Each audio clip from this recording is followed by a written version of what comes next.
Bismillahirrahmanirrahim. Assalamualaikum warahmatullahi wabarakatuh.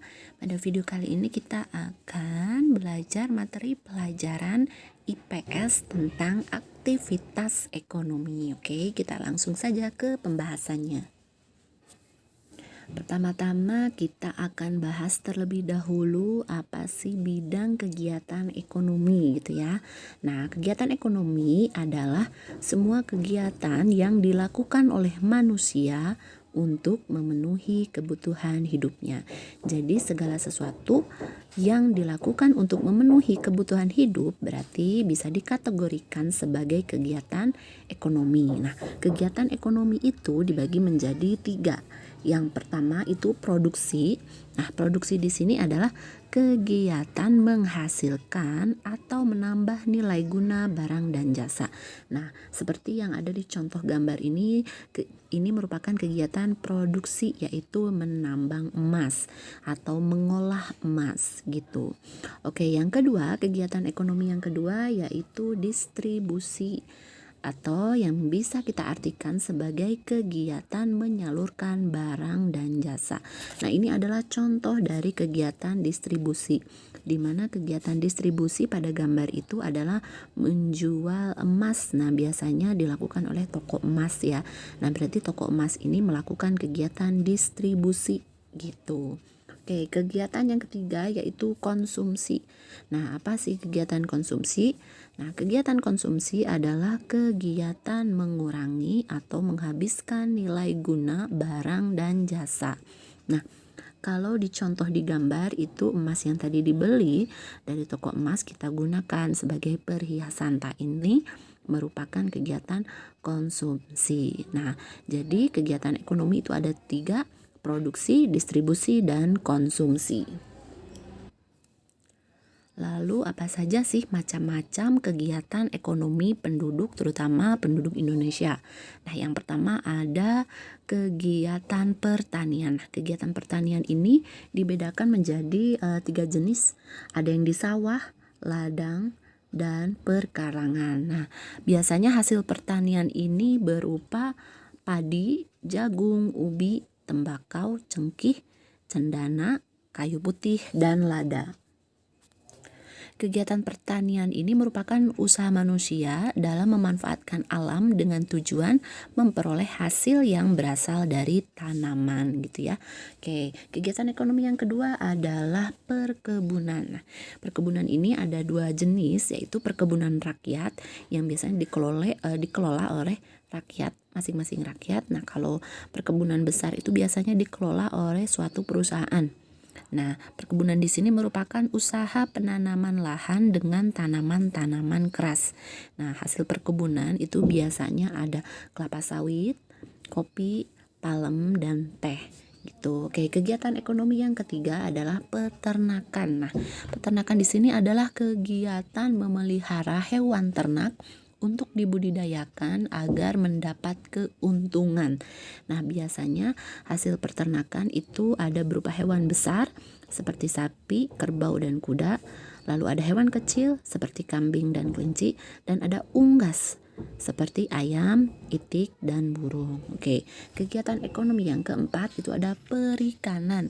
Nah, perikanan ini adalah kegiatan yang bersangkutan dengan penangkapan, pemeliharaan, pembudidayaan ikan.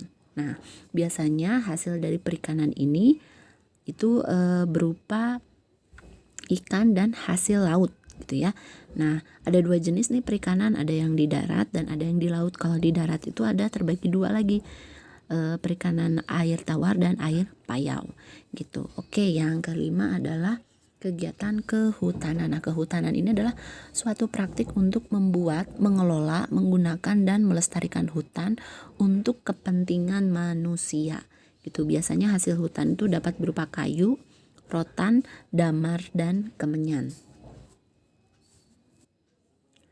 Kegiatan ekonomi selanjutnya yaitu kegiatan pertambangan. Nah, kegiatan pertambangan ini adalah suatu kegiatan pengambilan endapan galian berharga dan bernilai ekonomis dari dalam kulit bumi.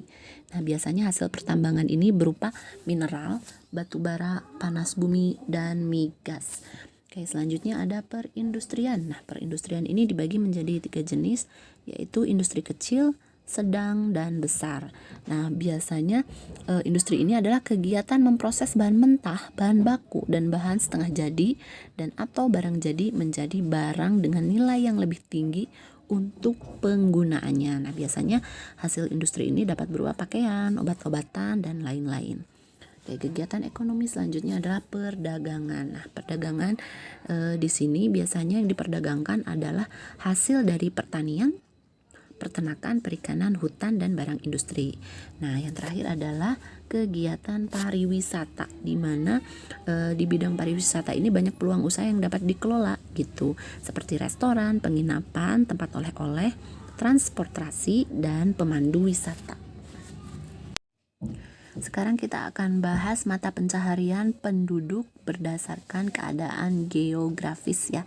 Nah, biasanya kalau di dataran rendah itu mata pencaharian yang sering ada adalah petani, peternak, pedagang, buruh, dan karyawan gitu ya. Dataran rendah itu kalau di Indonesia yang gampang, yang dekat dengan lingkungan kita adalah Jakarta, lalu daerah Karawang, Bekasi. Nah, itu adalah daerah dataran rendah.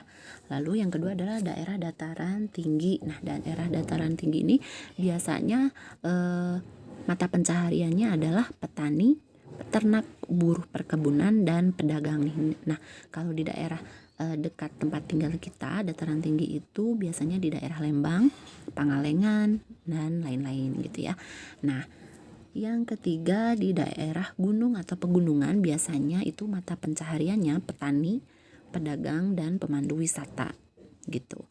Oke, yang terakhir ada di daerah pantai. Nah, daerah pantai ini biasanya ada mata pencaharian nelayan, petani garam, petani tambak, pedagang, dan pemandu wisata. Nah, kalau di daerah sekitar kita ini bisa seperti Pantai Pangandaran dan Pantai Sayang Heulang dan lain sebagainya gitu ya.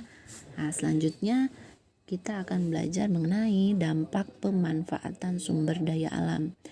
Yang namanya sumber daya alam itu memang harus kita manfaatkan ya, terus harus kita kelola. Namun pemanfaatan dan pengelolaannya harus memperhatikan lingkungan, harus memperhatikan keselamatan lingkungan gitu. Nah, adapun dampak positif dan negatif dari kegiatan kita adalah memanfaatkan sumber daya alam. Nah, dampak positifnya yaitu yang pertama memenuhi kebutuhan penduduk.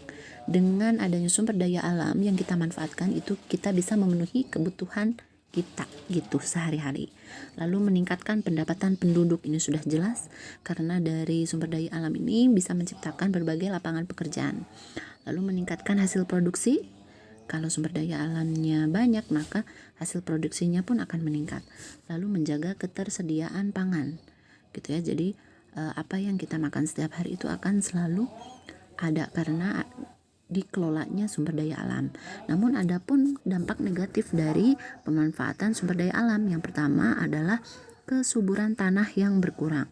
Kalau kita menanami tanah dengan tanaman secara terus-menerus tanpa ada pengelolaan yang baik, maka kesuburan tanah pun akan berkurang dan unsur hara yang ada di dalam tanah itu akan hilang gitu. Yang kedua adalah pencemaran sungai dan laut. Nah, ini berbahaya apabila kita menggunakan pestisida dan bahan-bahan kimia secara berlebihan gitu. Biasanya kalau pestisida digunakan di sawah ya, maka pembuangan dari pestisida itu biasanya dilangsungkan ke sungai, maka itu tidak baik.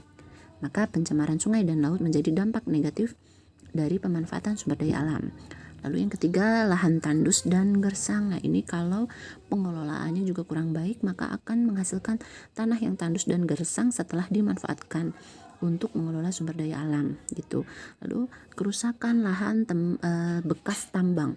Nah, seperti yang Ibu contohkan tadi di awal, biasanya tambang emas, tambang batu bara, dan lain sebagainya, kalau tidak dikelola dengan baik, maka tanah bekas galiannya atau bekas tambangnya itu dapat mencemari lingkungan sekitarnya. Oleh karena itu, pemanfaatannya harus betul-betul diperhatikan gitu. Oke, yang terakhir pencemaran air, tanah, dan udara. Oke, contoh soal. kita langsung saja ke contoh soalnya. Nah, kita baca dulu soalnya. Gambar di bawah ini yang menunjukkan kegiatan ekonomi dalam bidang perikanan. Kalau kita lihat di sini, opsi A itu bidang pertanian ya. Opsi B perikanan, opsi C itu pertambangan, dan opsi D itu industri. Maka jawabannya adalah yang perikanan yang B. Oke, selanjutnya perhatikan gambar di bawah ini. Gambar tersebut menunjukkan seseorang petani yang menyemprotkan pestisida pada tanamannya. Pestisida berguna untuk membunuh atau mengendalikan pertumbuhan berbagai jenis organisme pengganggu tanaman. Namun penggunaannya secara berlebihan dapat menimbulkan dampak negatif bagi lingkungan. Yaitu, berarti ini pertanyaannya adalah dampak negatif dari pestisida. Nah, jawabannya yang C. Kesuburan tanah akan berkurang apabila kita menggunakan pestisida secara berlebihan. Oke, soal selanjutnya ini, perhatikan gambar berikut ini. Gambar tersebut merupakan menunjukkan aktivitas penduduk yang tinggal di daerah. Nah, ini ada aktivitas penduduk yang sedang memetik teh. Nah, biasanya kalau memetik teh atau perkebunan teh itu biasanya ada di mana? Dataran tinggi. Nah, berarti jawabannya yang B. Nah, itulah beberapa soal dan pembahasan dari materi aktivitas ekonomi pada mata pelajaran IPS kali ini. Semoga kalian paham.